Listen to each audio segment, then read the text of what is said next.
sem propaganda ou com propaganda? Se puder tapar, assim, talvez depois a gente possa tapar. É verde de Brahma. Tapei muito, né?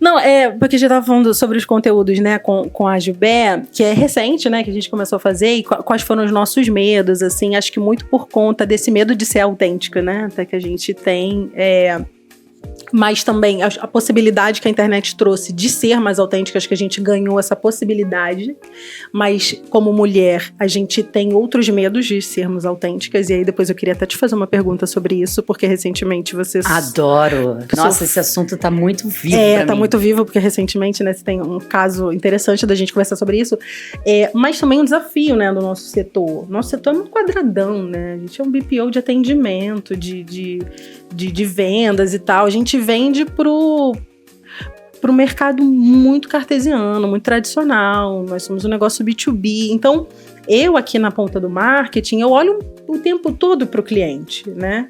Eu olho o tempo todo pro cara que assina o contrato, que vai chegar na PRI. Então eu tô sempre, o conteúdo vai ser irado, vai ser hilário, mas eu tô sempre fazendo o caminho, como isso vai chegar na cabeça do nosso cliente, né? Então eu tô, a cruz e a espada, eu tô sempre no meio do caminho e existe exige da gente, do departamento de marketing, aquela dose de ousadia que foi maravilhoso e que eu adoro e que tem aquela carguinha de adrenalina maravilhosa de que, vamos ver no que vai dar, né? Vamos testar, e que você traz isso, né?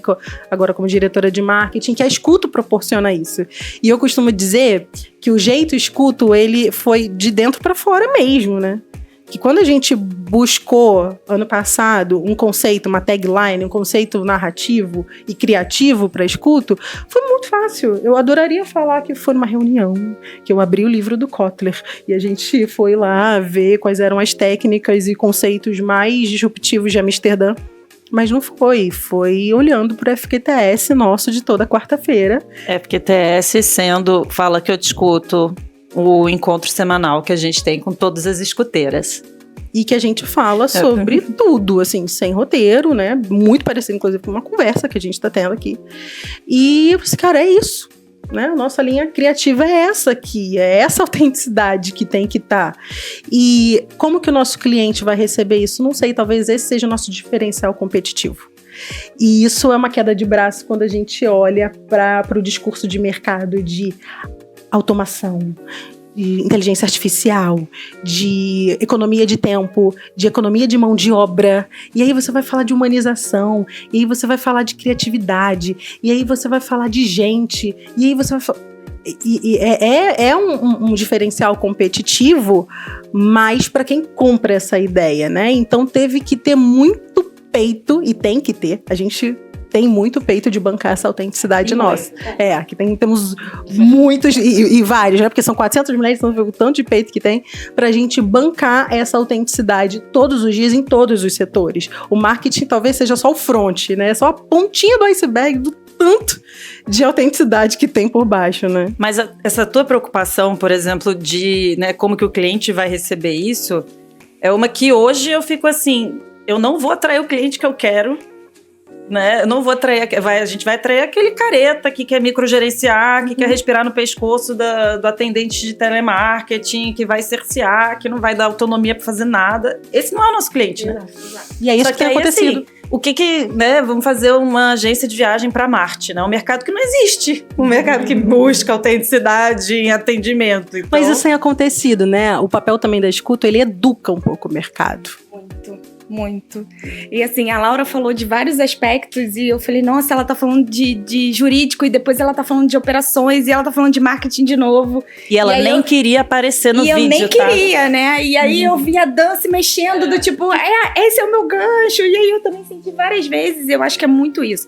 Primeiro, essa captação do cliente para ter algum tipo de conexão com a nossa cultura, né? Às vezes passa um pouquinho, às vezes vai lá, só que eu acho que se você pensar na jornada do cliente, isso funciona muito. Por quê? Ele vai fechar ali com um comercial que já traz muita bagagem do que somos, como fazemos, que não é igual ao mercado lá fora. E aí depois a outra ponta, ele fala com o operacional, com operações, que são as gestoras maravilhosas que nós temos, e depois ele fala com o jurídico. E é muito importante que essa jornada tenha a mesma pegada. Não adianta ele passar por um comercial super escuto, super cultura escuto, né, que tá ali hoje com o Didi à frente, e depois vem a gestora de operações que traz também como vai ser o serviço em si, como é e como agir, como a gente faz, e depois vem o jurídico todo burocrático, todo, né, engessado. Não dá. Então, quando a gente fala em caixinhas e jeitos já específicos de fazer, e a gente olha para a escuta, ela está muito diferente disso. Usando talvez ferramentas, né, e formatos que já existem. E remoto, né? E remoto, que é muito desafiador. Só que cada uma de nós, né, onde estamos, conseguimos moldar a cultura da escuta dentro dos serviços que a gente presta hoje. Então, quando começou a criar um jurídico e houve essa necessidade de ter um jurídico na escuta, eu já estava na escuta em uma outra área, e aí eu falei, nossa, o meu maior desafio agora é ter um jurídico que possa atender essa mesma linguagem da cultura da escuta, que não é o jurídico que a gente conhece no mercado, padrão, engessado. Então, eu tive um longo caminho que seria, primeiro, olha aquela documentação do nosso contrato, falei, não, esse contrato não é a cara da escuta. Né? Então a gente colocou design no contrato, facilitou a linguagem, colocou quadrinhos, cores diferentes, e eu falei, aí tá a cara da escuta. E agora, no relacionamento com esse cliente, né? E isso a gente não consegue, a gente não tem necessidade de não conduzir da forma que deve ser. A gente não deixa de olhar para compliance, a gente não deixa de olhar para LGPD, a gente não deixa de olhar para a governança em si, a gente não atropela os processos que são estritamente necessários. Salvo quando atropela. Salvo quando atropela. Mas a gente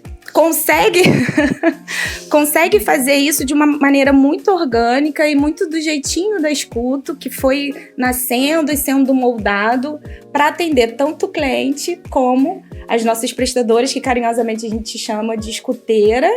E eu também sou uma escuteira, tenho muito orgulho disso, de falar isso. Eu acho que é a minha roupa melhor de vestir. E então a gente, dentro dessas caixinhas e formatos, a gente consegue ter o diferencial que é o jeito escuta. E o mais legal disso tudo é que quando ele chega em operações, ele tem um time olhando ali para a necessidade específica dele. Então, a gente vai entender, fazer um diagnóstico de qual a necessidade. Já passou pelo briefing, já passou pelo comercial, pelo marketing que busca esse cliente, que é o cliente ideal ali da escuta, o perfil, né? Mas quando ele chega lá em operações, a gente olha para qual que é a necessidade dele, e ele tem um time de profissionais que tem uma expertise gigante ali, que passou por vários tipos de operações, de área de atuação, e isso tá ali a serviço dele, sabe? Então, acho que é todo um diferencial, porque a gente tem metodologia, mas não é nada engessado. É tudo a depender da necessidade. E acho que essa é a diferença, assim, que faz com que talvez ele enxergue coisas que lá fora ele não estaria enxergando. Porque a gente está olhando de 360 ali para toda a jornada daquele lead que está entrando ali, sabe? Para toda a necessidade desse cliente. Então, acho que para mim, assim, a mágica acontece no dia a dia, vai acontecendo ali no dia a dia de operações, porque a gente vai descobrindo qual a melhor forma de converter, o que ele precisa, entregando isso ali na parceria junto com o cliente. E é muito bacana, porque a gente vê clientes que entram numa área, daqui a pouco migram para outra, amplia. Então, é uma proximidade, volta, indica outros, e aí é o cheiro de que a coisa está funcionando de verdade, né?